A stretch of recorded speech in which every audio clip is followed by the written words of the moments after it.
What reason could Dracula have for sticking half the vampires in Darkmoor? Well, for the answer, you're in the right place, because today, in Lore of Darkmoor, we're talking about the Vampire Civil War. After the Battle of Darkmoor, which if you haven't seen that video, go watch it, the vampires were left in charge of Darkmoor, and they turned the human beings into their cattle, and for centuries, this is the way of life. Eventually, some vampires would start having a change of heart. They started thinking, hey, maybe if we treated humans with a little more respect, Darkmoor could be a little better. One of those vampires, ironically, was the war general of the Battle of Darkmoor, Zarina. Zarina started convincing other vampires to start showing mercy to the humans, and Dracula, he wasn't gonna have that. He didn't care if Zarina was his bride, he staked her right through the heart and put her up on display of Das Steakhouse. But his violent display, it actually turned people against him and against his cause, and the Vampire Council secretly started planning his downfall. But Dracula had a spy on the inside, Hercules Mulligan! No, I'm kidding, her name was Alruna.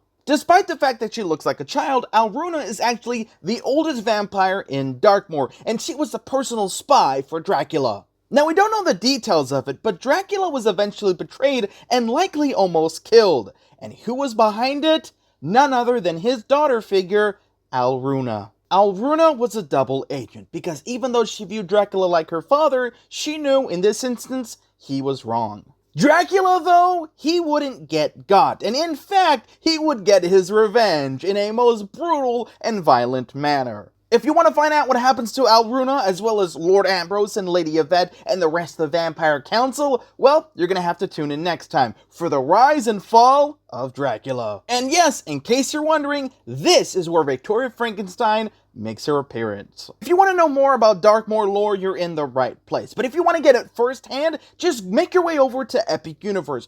Go to Darkmoor, talk to the employees, they'll be able to share all this information and more. Have a magical day, everyone.